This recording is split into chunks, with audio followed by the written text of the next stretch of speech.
¿Sabías que hace solo 10 años podías llenar el carro de la compra, pagar el alquiler, mantener un coche, irte de viaje y ahorrar solo con 1.500 euros al mes? Hoy con ese mismo sueldo, por desgracia, muchos apenas llegan a final de mes.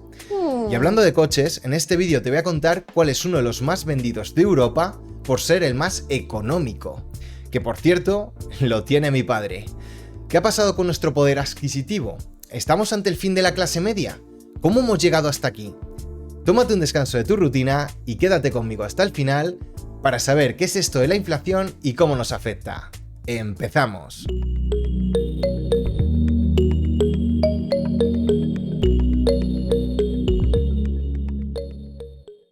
Hola a todos, compañeros de inversión, y bienvenidos a Aprendiendo e Invirtiendo.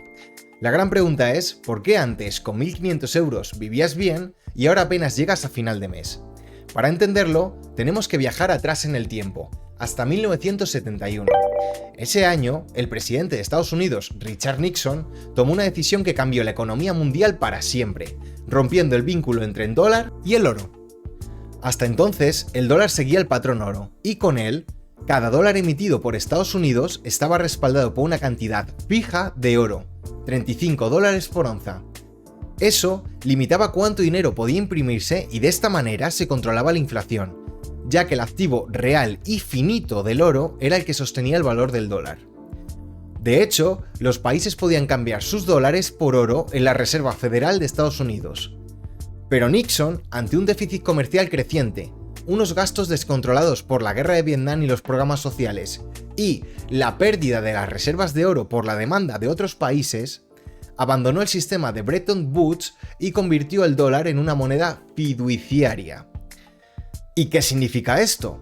Pues que el valor del dólar se basa únicamente en la confianza, no en un metal precioso que la respalde.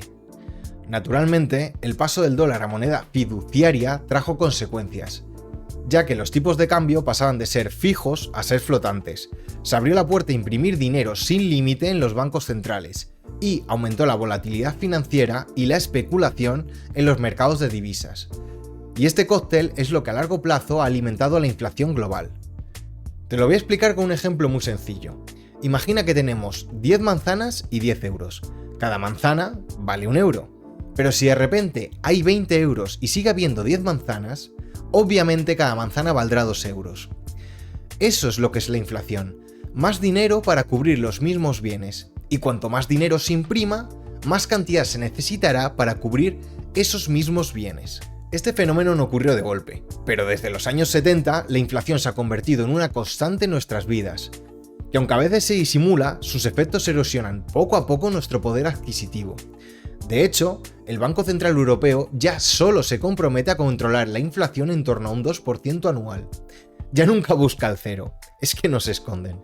Y ahora que sabes cómo empezó todo, vamos a ver cómo ha afectado la inflación a España en los últimos 20 años y cómo te ha afectado a ti personalmente en tu día a día.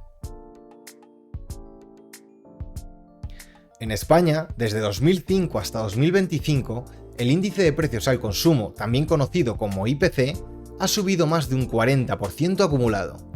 Es decir, que lo que antes costaba 100 euros, ahora te ronda los 140. Y obviamente, nuestros sueldos no han subido con el mismo porcentaje. Pero además, los tramos del IRPF tampoco se han actualizado. Luego, las subidas de salario que hayas podido tener han supuesto en realidad una mayor recaudación por parte de Hacienda. Que por cierto, te dejo aquí un vídeo donde te hablo tanto de ese impuesto como de otros. Pero espérate, porque lo más loco llegó entre 2022 y 2023, cuando vivimos picos históricos de inflación de más de un 10% interanual. Como podéis ver en este gráfico del INE, fue como si todo se encareciera de golpe. Ahora, en 2025, la cosa está más tranquila, ya que la inflación ronda poco más del 2%, que es más o menos la tendencia histórica desde el 2017. Y lo que los economistas consideran como normal. Pero claro, si la inflación no deja de crecer anualmente, la sociedad seguirá estando en la misma situación de falta de recursos o peor. Y si encima hacemos zoom a algo que todos necesitamos, que es el carro de la compra, no tiene desperdicio. Entre 2019 y 2024, los alimentos subieron en torno a un 19% según el Banco de España. y algunos de los productos considerados como básicos se dispararon. El aceite de oliva, por ejemplo, ha llegado a duplicar su precio, y la leche, los huevos o el pan han subido más de un 30%. Y al final, esto se traduce en menos comida en la nevera, menos variedad y menos calidad. Vamos a hablar claro, con 1.500 euros en 2005 eras clase media. Podías pagar un alquiler razonable, llenar la despensa, mantener un coche, salir a cenar de vez en cuando y encima ahorrar. Hoy, con ese mismo sueldo, eres afortunado si llegas a final de mes. Y me dirás, hombre no, Alejandro, yo soy capaz de vivir con 1.500 euros, por Dios.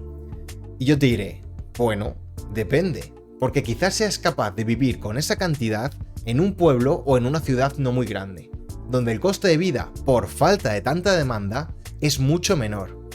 Y te lo digo por experiencia. Si el mismo piso en un lado te cuesta 400 euros de alquiler y en otro 1.000, obviamente, con el mismo salario, ya tienes muchísima menos libertad para gestionar el restante de tu dinero. Por otra parte, también existe la creencia de que en las grandes ciudades se gana mucho más. Pero eso es muy relativo. Es verdad que puede haber un porcentaje de gente que tenga mucho más dinero, y de hecho, la media, según el INE, es mayor en algunas comunidades con grandes ciudades, como Madrid o Cataluña, pero en otras, como en Valencia, no. Y también hay que coger ese dato con pinzas, ya que las personas trabajadoras no suelen ver un cambio tan significativo en su salario en función de donde vivan, al contrario de lo que pasa con la vivienda. Luego, a nivel general, nuestro poder adquisitivo ha caído, pese a que los salarios hayan subido ligeramente. Y entonces, aunque cobres un poco más que antes, realmente vives peor. Pero vamos a hacer un poco más de zoom en esta pérdida del poder adquisitivo, porque no en todos los grupos sociales ha sido así. Si os fijáis, en este gráfico, también del INE, podemos ver cómo ha evolucionado la renta media por persona desde 2008 a 2024, separando la población por tramos de edades que van desde menores de 16 años hasta mayores de 65. Aquí podemos ver una cosa muy curiosa. En estos 16 años, las ganancias de, por ejemplo, los jóvenes de entre 16 y 29 y 30 y 44 años han aumentado poco más del 30%. Es decir, se puede considerar que han tenido un aumento anual del 1,8% en sus rentas, que ya es mayor al de los menores de 16 años o los que se encuentran entre 45 y 64, cuyo aumento es entre el 1,6 y el 1,7 anual. Luego, todos estos grupos están perdiendo poder adquisitivo respecto a ese 2% anual de objetivo en inflación. Sin embargo, los mayores de 65, que la mayoría están jubilados, han incrementado sus rentas en estos 16 años en más de un 57%, luego en torno a un 3,5% anualizado, por lo que sería el único grupo que realmente ha incrementado su poder adquisitivo por encima de la inflación. Y de hecho, como veis en este otro gráfico, si imputamos estas rentas teniendo en cuenta las personas que viven de alquiler, pagan hipoteca o tienen casa en propiedad, las desigualdades en la renta aumentan entre los grupos de edad. Y si te preguntas, ¿por qué las rentas aumentan si imputamos por alquiler? Es porque se está reconociendo un beneficio económico no monetario que tienen los propietarios de las viviendas. Y obviamente que por la parte de las personas mayores de 65, su incremento en el nivel de renta está muy bien, pero no a costa del exceso de impuestos al resto de la sociedad, que encima está perdiendo poder adquisitivo respecto a la inflación, ni a la constante emisión de deuda por parte de los estados para financiar un sistema de pensiones ya quebrado como es el español.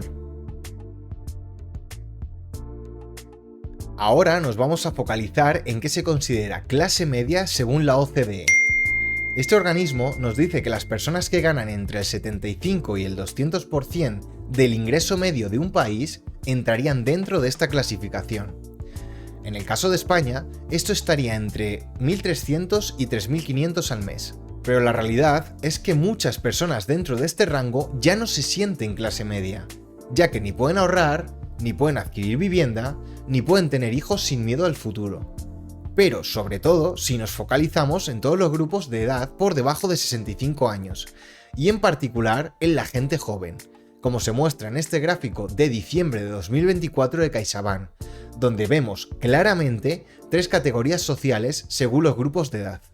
Y tanto esto como lo anterior no es una crítica a las mejores condiciones de vida que ha obtenido a nivel general el grupo de personas mayores de 65.